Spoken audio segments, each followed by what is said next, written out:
Hello and welcome to the stories of Northern life from the Sault Ste. Marie Museum. Today, Ric Datson, our assistant curator at the museum, is joining me. This rock star has been crushing the drums for the community of Sault Ste. Marie and beyond for 43 years. If you've seen the bands Jerry Jackson Country Trio, West Wind, Shiloh, Champagne Jam, Road Fever, George Kingsman Show, New Country, Dusty Rose, Texas Street Band, Southern Guns, White Stallion, Border Rock, Iron Horse, Spider's Web, That's Chester, Fusion, Brass Tacks, Boneyard, Mojo, or Double Down, you've heard Ric Datson perform. He's also performed with Shane Chisholm, Paul Chapman, Don Reed, Mike Bork, Ray Lai and the Storm, Donna Ramsey, Leroy Anderson, Tommy Hunter, and Roy Clark's band. He has also opened for Nazareth, Michael Wright, High Valley, and Crystal Shawanda. And I'm sure there are far more collaborations and performances in between. He was inducted into the Northern Ontario Country Music Association, Great Northern Opry, in 2011. He is also the man behind the music gallery here at the museum, dedicated to the naturally gifted artists of the Sioux from the 1900s through to the 2000s. So with that all said, can you give us a drum roll, please? For Ric Datson. So hi. Hi, Barney. How's it going? Good. Today we have you here in your music exhibit. Yes. Yay. I love it. So let's start right at the beginning. At what age you started playing the drums? Ooh, well, I have a picture in here of me when I was about 3 years old, but I wasn't really playing it, kind of more of a toy thing. Right. My brother was a bit of a drummer for a little while, and I remember I was probably maybe 5 or 6, maybe a little bit older. He was playing in a band across the street in the basement. So I peeked through the basement window, and first time I got to see him play, that was really cool. Then after that, I think you give it up, and then it wasn't until about 1975 I started playing.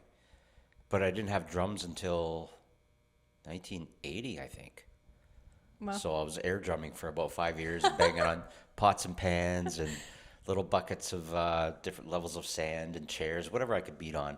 But it was the very first Kiss Live album that got me going. That was my next question. What was the major influence? Yeah, I heard the drum drums? solo on there, and then it was like, wow. And then my brother showed me some stuff, a drummer from the early 60s named Sandy Nelson and Gene Krupa and all those guys, and I really got into it. Awesome. What was your first drum set? That was that one over there. It was a gold sparkle kit. It was a mixture of, it was a Pixie bass drum and a Raven tom-tom and a Raven floor tom. And then I had 2 bongos on a, I had a coat rack with the 4 legs on it, and I bolted it to that.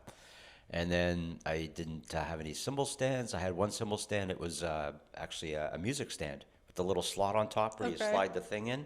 So I put a popsicle stick in there and then stuck a cymbal on it.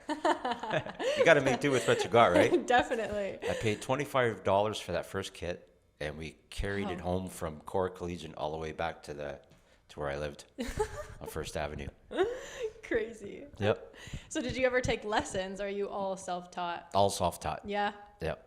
That's awesome. That's incredible. What are some musical artists that influence you the most in your music? Maybe when you started. As far as drummers? Yes. It'd be Peter Criss, of course, from Kiss.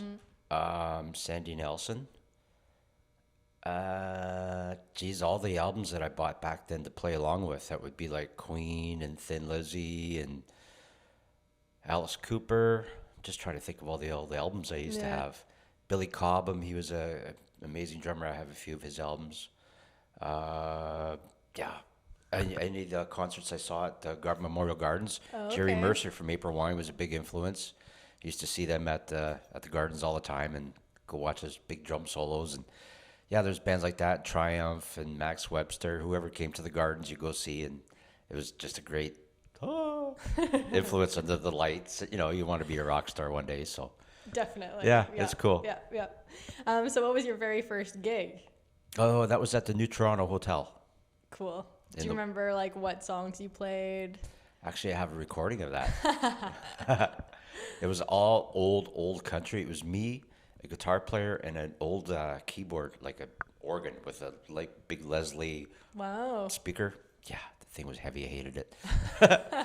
But we played stuff like a lot of Merle Haggard, some keyboard stuff like Yellowbird. um, yeah, a lot of country stuff. We had a girl that would come in on Saturday afternoon matinees because back then we played 6 nights a week. Wow. Yeah, and I was still in high school. I was in grade 10 when I started. Wow. So, yeah, I was making money playing till 1 o'clock in the morning and then going to high school next morning. It was rough, but I did it, stuck through it. Yeah, it was all old country back then. Right. The Sioux was really popular for country bands. Yeah. There wasn't too many rock bars in town. Maybe the Eastgate. Yeah, there wasn't too much. The Vic and the Royal, maybe. Interesting. Yeah. Yeah. Yeah. And were those bars? Were you playing? Yeah. Yeah. Yep. Yeah. So I started in the bars when I was 17, and I had to, on the breaks, I had to go out into the lobby, or I had to sit at a table where there was no beer. Right. Yep. Interesting. Until I turned of age. Yeah. So do you remember your first gig at like when you were of age? Was that did it feel different?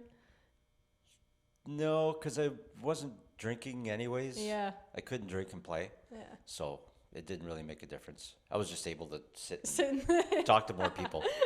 That's funny. Can you give us like a general list of the venues that you've played at? I'm sure it's a long list. Oh, yeah. Okay, well, we'll start the New Toronto, the Old Empire, the Beaver, the Nicolette, the Algoma, the Airways. I've done the Eastgate, the Royal, haven't played the Vic. The Esquire, Reggie's downtown, the old Roosevelt, which is now Jay's, Piston Broke. Macaulay's, Haviland, Bay. I've done a tour out west. Pretty much every bar in town I've played. Cool. Pretty close to it. Is there a favorite venue or event? The Airways was a cool place out by the airport. Okay. It's just an empty field now, but right on the corner of Airport Road and Second Line, there was Right. a great big bar called the Airways Motor Wow. Hotel. It was beautiful. Yeah, that was a cool place to play. The Canadian was fun to play. The Caswell, all the big bars. It was a lot of fun. Was there ever like an odd one that was just like out of the ordinary that you played an event at, or something that sticks out as something different? Played some dives when we played out west.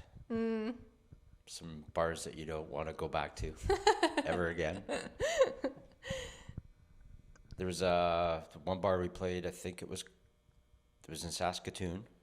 I don't remember the name of it though.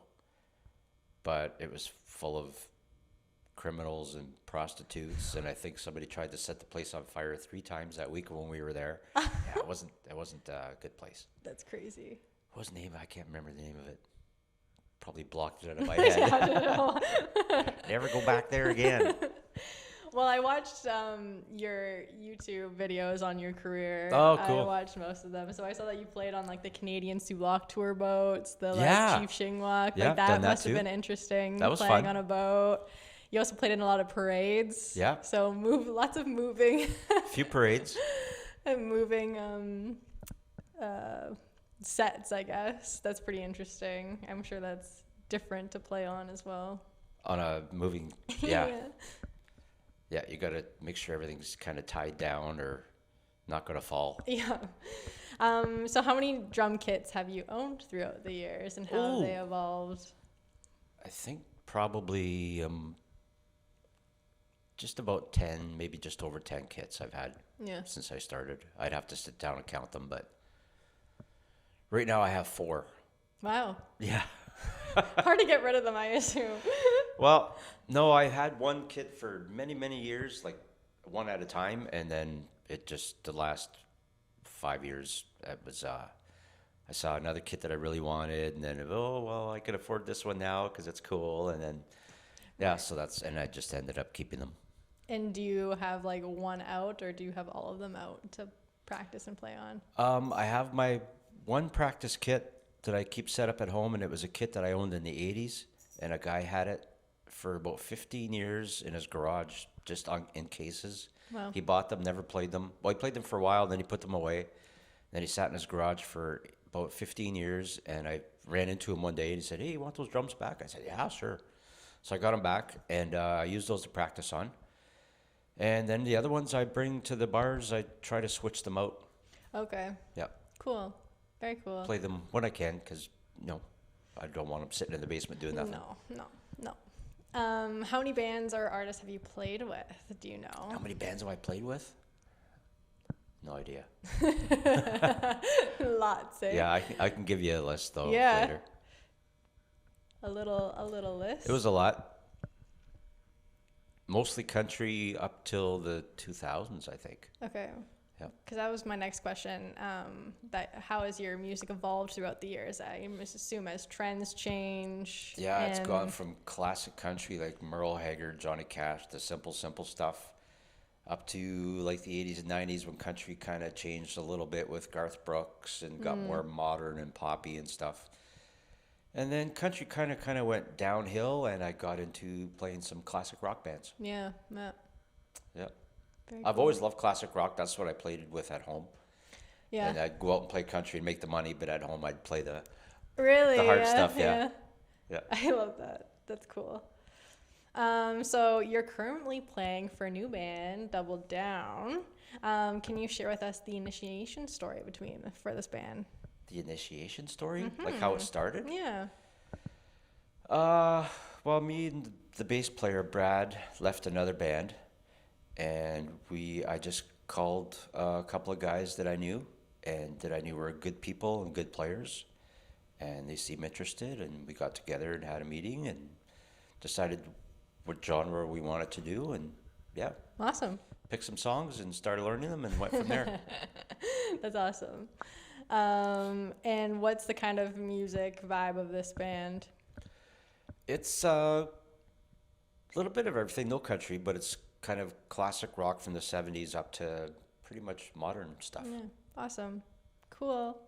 What's the largest crowd you've performed for, and how do you prepare for performances like that? Either the Memorial Gardens during Winterfest. There could have been a few thousand people in there, maybe up to 5,000. It said there was 5,000 people attended, but that could have been through the day or the weekend or whatever. And then Rotary Fest is a good crowd always. Yeah, at least 1,000 or 2. And you've played pretty much every year for a while. I think I've done about 20 or 22 times I've done Rotary Fest now. That's awesome. Because some years I've done with 2, sometimes 3 bands. Right. Just that and that one weekend, so that's why it added up like that. Yeah. But I think the first one was 2004 with That's Chester. Okay. Yeah. Cool. And then we just had our reunion Yeah. at our last show, yeah. Yeah, so you played this past Rotary twice. Yep. Yep. Awesome. Almost 3 times. I had a country band asked to do it, but I thought, it's going to be a lot. Long weekend. It was a long weekend. Yeah. How does it feel to perform on that stage? Because that's a very iconic stage for It's a Sault Ste. blast. Marie. It's a lot of fun because you get to be a rock star for an hour. Definitely. Yeah, it's fun. Definitely. Get all the lights and the big sound. Dan Belanger from North Bay, his sound system, they do a great job every year. Yeah. Awesome. Because when you're at a local bar or something, you don't have a sound tech most of the time. No, You're doing that pretty all much have to do it yourself. by yourself. Yeah. So it's Nowadays, though, the new band we have got a little iPad type thing that you can go out and listen to it and adjust it from there. Yeah, that's cool. Yeah. Times have changed like that, technology-wise, for sure. Yeah. Huge. Yeah. We're wearing in-ear monitors now instead of the Really? floor Yeah, wedges. the floor ones. Yeah. Yeah. Yeah. That makes a difference. It Hearing does. yourself when you're perform. singing, yeah, it makes a huge difference. Do you ever get nervous being on stage, or is that just what you live No, for? That's it. But get me to sing around a campfire with 5 No, I won't do it. I'll sing in front of 10,000 people, play drums, whatever. Can't do it in just a little private setting. I don't know what it is, but yeah. I've been to a few house parties. Sing a song, Rick. Nope. No, no, thank you. Not gonna do it. I don't know what it is. It's when you don't have to see their faces, don't have to see Maybe, their yeah, reactions. it could be. Totally backwards, I guess. Yeah.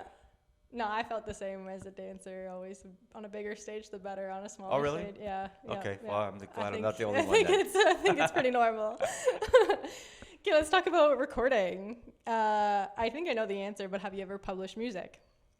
I've done a lot of studio work, nothing of my own material, Yeah. but yeah, I've done lots of stuff, mostly in the 80s when the proper recording studio was here. Like everybody has one in their house In their now, but basement, there yeah. was a dedicated recording studio, Satellite Sound it was called. Did a lot of commercials and a lot of demo tapes and a couple of 45s and I think one or two CDs. Cool. Very cool. I think it was like a Bon Sue jingle you were a Yep. part of. Northern Heartbeat. That's a big Yeah, that was Sue, a big Sioux thing. big Sue thing. That was for the Homecoming CD. Right. Yeah. And you were on a couple tracks on that, I believe. 3 or 4, I think. Yeah. Yeah. What was that process like? That was fun. Met a lot of people I've never played with before Yeah. in the studio. So it was interesting. Yeah. It was a good time. And recording, you record a lot at home now too on your own for your own YouTube channel. I'm trying. Yeah. Yeah. I bought a digital interface and trying to figure out how to work all of it now. I'm getting old for this stuff, so I'm taking my time. Definitely. It's more of a Definitely. winter thing. I got the rock hounding thing in the summer and Yes. the rocks and all that fun stuff. Yes. Making jewelry and Yeah, that's things. so fun. What else do I have to ask? Has there ever been a period of your life that you weren't playing the drums? Did you ever take a break, or has it just been a constant throughout your life? About the only break I took is when I broke my leg in a motorcycle accident. I was off for maybe a year, Wow. but I still ended up playing when I had all the cast and stuff on it. And then I ended up buying a second bass drum in case this leg ever gave out, so that's why I ended up keeping Okay. the 2 bass drums.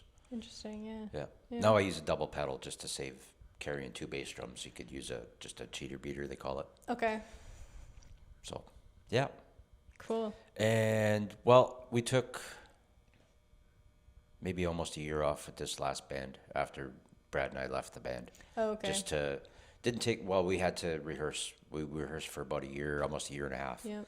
learning new songs and took our time. Yeah. It takes a little bit, I assume, It to does. like. I mean, you can go throw a bunch of guys together and play the same old standard crap Right. next week if you wanted to, but we just wanted to, work on it, Yeah. have something different. Yeah, build some, Put some effort team into it. chemistry and Yeah. yeah. I love it. Do you have any advice for people starting to play gigs and performing? Wear hearing protection if you can, because at my age now I'm wearing hearing aids from banging on the drums all these years. Be professional, learn your parts, show up on time, show up early if you can for gigs, be nice to people, just do the best you can. Yeah. Yep. And any advice on keeping performing throughout your life? Because you've done a great job of keeping in doing what you love. You got to be versatile. You got to be a good enough musician to be able to work with other people. That people are going to want to work with you again. Yeah. Yeah, just do the best job you can. Yeah. Yeah. When's the next time you're performing? I have a gig with another band that I'm filling in. I'm learning all their songs right now. We're doing a gig in Blind River at the end of August. Cool. And then I think my band is back up in September. playing. Nice. Yeah. Where's your regular spot these days? Regular spots have been Jay's Piston Broke, which is the old Roosevelt on Core Road, and Reggie's downtown. And we're going to be getting some bookings at the Esquire pretty soon. Nice. Yep. Very nice. Let's talk about the music gallery. So you turned your love for music and your job and love for history into something special here at the museum. Yeah, well, there's a thing called the Northern Ontario Country Music Association in town, and they honor all the country musicians. Okay. But there was really nothing in town for everybody else. So I just wanted to just have a little dedication to not all the local musicians, but as many as we can find, and and just honor them in a little gallery. Definitely. because they all deserve it. This town is amazing for musicians. Yeah. Really is. A lot of talent. Yeah. And we call the gallery naturally gifted, so it suits it. Yes. Yep. Yeah. I get so many people coming through the museum and saying, "Oh, like that's my neighbor, that's my really? uncle." Oh, that's or, awesome. I saw my own picture up here. I feel old, but Yeah. it's very nice to see them with a smile on their face and feel recognized. That's good for the local people to come and see. Oh, yeah, I remember this guy. I remember this band, and because it was a thing back then to go out and see all the bands. Definitely. And, yeah. Yeah, and even if you go out these days, like it's the talent is incredible. Like it's unbelievable. Your brother plays in a band. Yeah. So that's awesome. Yeah, I just interviewed them, so I'm on a little music kick. Cool. In the next few episodes on the I podcast, can get all you gonna be tons music. of musicians so if you want. yeah, sounds good. Well, thank you. Thank you. That was fun. We'll have to do it again. Good.